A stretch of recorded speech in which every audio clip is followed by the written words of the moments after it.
TWR का प्रस्तुति जिंदगी की राह बाइबल की पुस्तक का क्रम से अध्ययन हवे, जौना में आपके उ सब मिली जीवन की परमेश्वर द्वारा बचावे और मसीह नियर जिए खातिर जरूरी है। बाइबल ए बात के बुनियादी रूपरेखा के भी साथ रखेला कि एगो विश्वासी के दूसरे के साथ कैसे जिए के बा। जे यीशु के पाछा चलेला, कृपा करके देखी सुनी ताकि परमेश्वर आपकी जिंदगी का रास्ता बतावस। हाँ मित्र, आई अब हमनी के शुरू करी जा 6 अध्याय के 1 पद से। त ए पद में का लिखल बा एकरा बारे में जानकारी खातिर वह हमरा संगे आपन पवित्र शास्त्र बाइबल निकाल लेनी। हाँ तो ओमे देखी श्रेष्ठ गीत की किताब 6 अध्याय के 1 पद के हम रुआ सामने पढ़ रहा बानी। सुनी ध्यान से।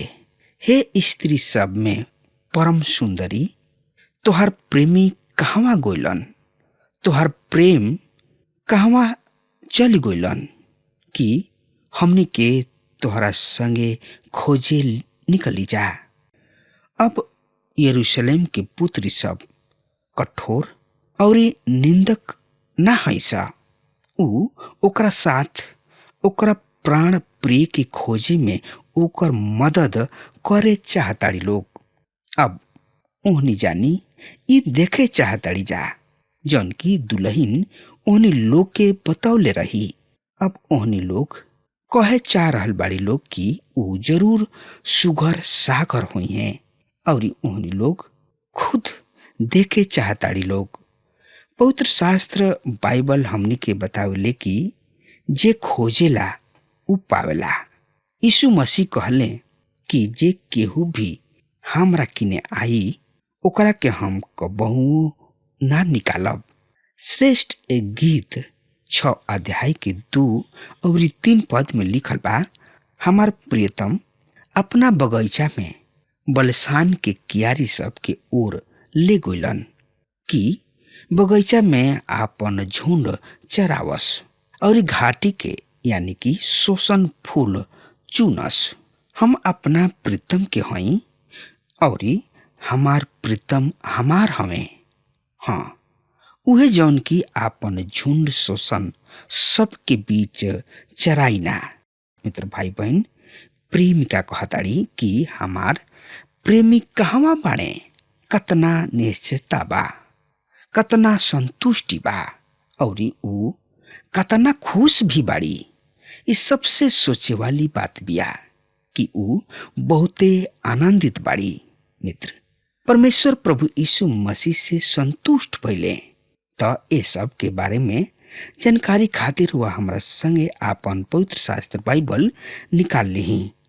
लूका रचित सुसमाचार 9 अध्याय के 35 पद एह तरी से, तब ओह बदरी में से ई आवाज आइल, ई हमार बेटा हमार चुनल हमें, इनकर सुना। ऊ एक कार्य से प्रसन्न भइले जौन की मसीह यीशु क्रूस पर जाके हमरा और रोवा खातिर कइले। ऊ कहलन कि यदि हमनी के उनका बेटा किने जाइब जा तो नाश ना होखब जा, बल्कि अनंत काल के जिंदगी प्राप्त करब जा। मित्र भाई बहन, ई कतना बड़ न्योता है। आई श्रेष्ठ गीत की किताब 6 अध्याय के 4 से 9 पद में एह तरी से बखान भइल बा। सुनि ध्यान से। हमार प्रियतमा, तू तिरसा के समान सुंदरी हऊ, यरूशलेम के समान मनोहर और पताका फहरावत सेना के तुल्य भयंकर है। मित्र, यहाँ पर ई बहुत ही सुंदर बखान बा। खोज के लंबा अंतराल समाप्त होता। बहुत ही कठिन खेदपूर्ण लंबा अंतराल के पश्चात वो दोनों मिल जाले। मित्र, तिरसा कनान देश के प्राचीन राजा के सुंदर नगरी रहे। एकरा बाद इसराइल के राजा सब एकर उपयोग कइलन। इस शब्द से शहर के आनंददायी स्थिति के पता चलता। शायद इस सुंदरता में उद्दित रहन, मन मोहक और आकर्षण रहन। एकरा साथ कइल गइल उपमा लंबा बिछोह के पश्चात महान संतावना के संदेश ले आवेले। वचनानुसार मसीह यीशु जेकरा से प्रेम करत रहन ओकरा ओसही अंत तक करत रहले। हमनी के बदल सकी न जा, पर उ सदा काल तक एक जैसन रहेलन। उ आज और काल और युग न युग तक एक सा रहेलन। तो और ज्यादा से ज्यादा जानकारी खातिर वह हमारे संगे श्रेष्ठ गीत की किताब 6 अध्याय के 10 पद इस तरी से बता रहल बा। ई के हमें जौन की बढ़त उषा के समान ह, पूर्ण चंद्रमा के समान सुंदर, सूर्य के समान निर्मल और ई पताका लेले सैनिक सब के समान विषयकारी हमें। प्रिय मित्र, यहाँ पर ई पता चलता कि रेप्चर हवा में उठावल गोला के विषय में परमेश्वर के दृष्टि कोण का ह। ई स्वाभाविक ह कि हमनी के रेप्चर के हमनी के अपना दृष्टिकोण से देखी न जा। मित्र, पहला थिस्सलुनीकियों 4 अध्याय के 16 पद में लिखल बा, काहे कि प्रभु खुद ललकार और प्रधान दूत के पुकार और परमेश्वर के तुरही के आवाज के साथ सड़क से उतरी हैं, और जे मसीह में मुँह गइल बा उ पहले जी उठी हैं। मित्र, भाई बहन, उ अपना आप लोगन के बुलाई हैं, तब कलिसिया उनका उपस्थिति में आ जाई। तब स्वर्गदूत एगो ऐसन दृश्य के देखी हैं जौन की एकरा पहले कबहू भी ना देखले रहले, नाही देखले हुई हैं, नाही देखल गोइल, और न केहू कबो एकर कल्पना ही कैले होई। इस समय आनंद के समय होई, याद राखी। आई एक खाली फिर हमनी के यही अध्याय के 10 पद के पढ़ लिहल जाओ। यह तरी से लिखल बा, ई के हमें जौन की बढ़त उषा के समान हमें, पूर्ण चंद्रमा के समान सुंदर, सूर्य के समान निर्बल और पताका खातिर सैनिक सब के समान आश्चर्यकारी हमें। मित्र, इसहाक और रिबिका के मिलन के समय में भी ठीक इहे फोटो पेश कइल गइल रहे। उ मैदान में चिंतन के मुद्रा में रहत रहल कि दूर उनका दृष्टि के ओर देखले कि एगो धूर उड़ावत कारवा चलल आ रहल बा। रिबिका अपना ऊँट पर से उतरली और इसहाक से मिले खातिर चल पड़ली। मित्र, हमनियों के भी रेप्चर यानी कि प्रभु यीशु मसीह आई हैं, हमनी के उनका संगे चल पड़ब जा। हमनी के प्रभु यीशु से यही भाव में मिलल जाई। मित्र, और ज्यादा से ज्यादा जानकारी खातिर वह हमारा संगे अपन पवित्र शास्त्र बाइबल निकाल ली। हाँ, तो उनमें देखी श्रेष्ठ गीत की किताब 6 अध्याय के 11 और 12 पद।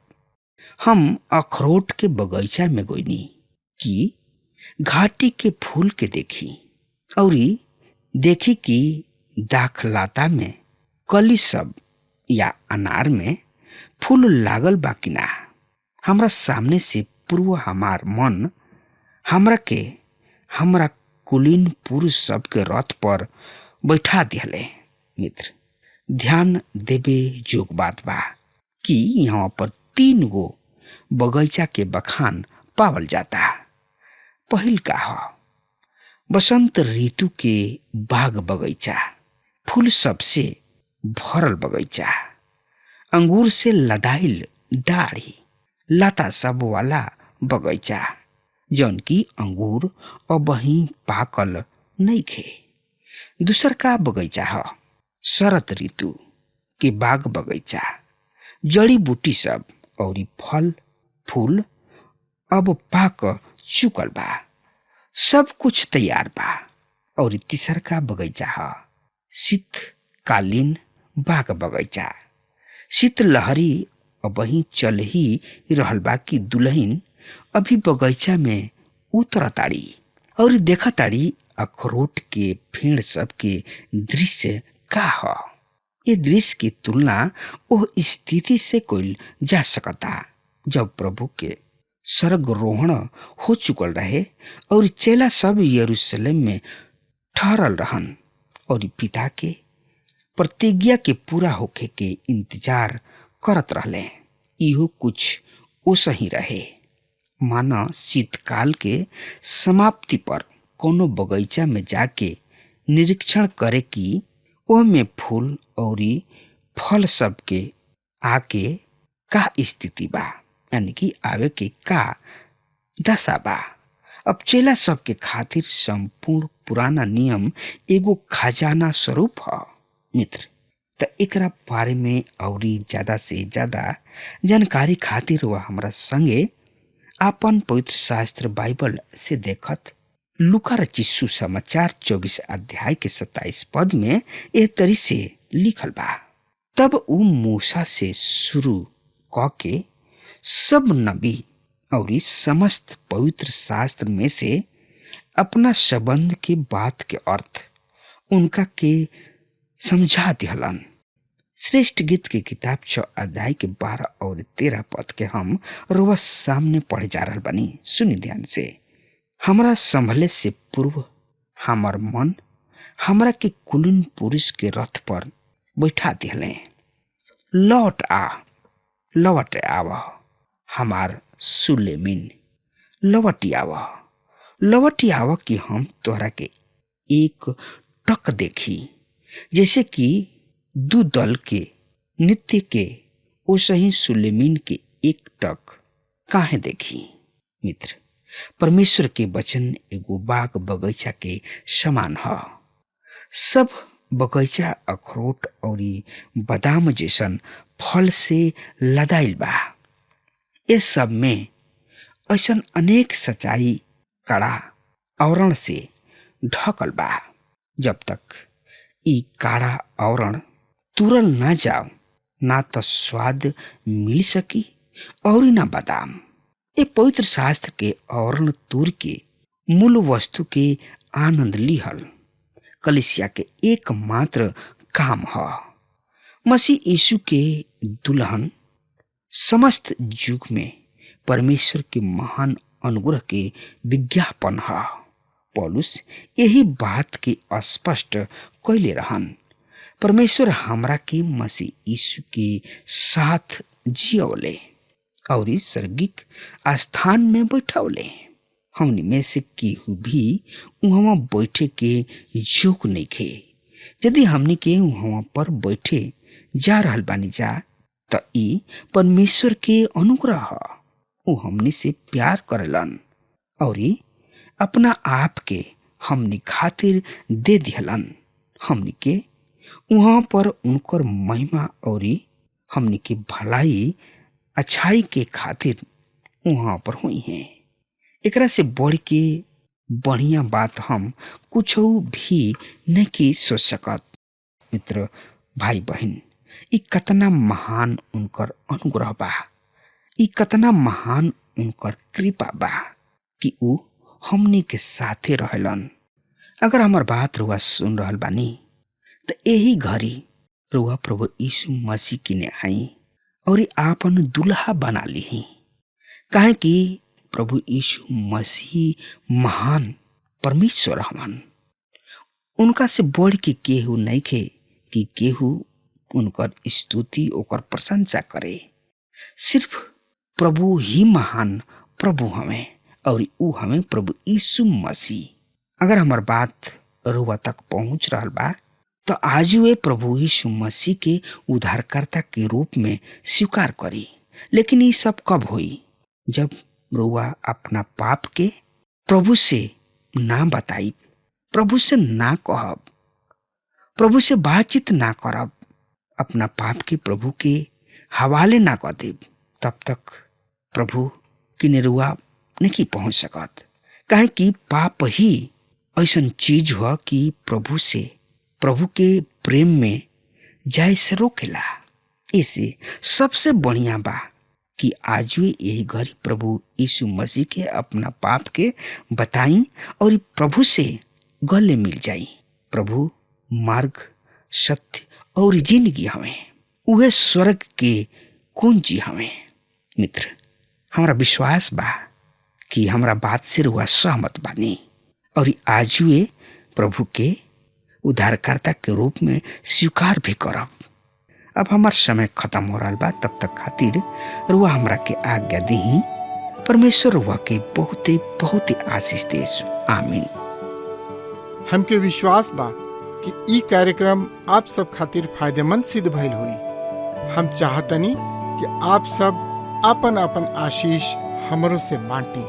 अगर आप सबके लगे बाइबल से चाहे आपकी निजी जिंदगी से क्यों सवाल होके, चाहे क्यों समस्या खातिर प्रार्थना करावे चाहतनी, तो हमारी फोन नंबर पर जरूर संपर्क करें। परमेश्वर आप सबके बहुत आशीष प्रदान करें और आज का दिन आप खातिर सुखद बनावे।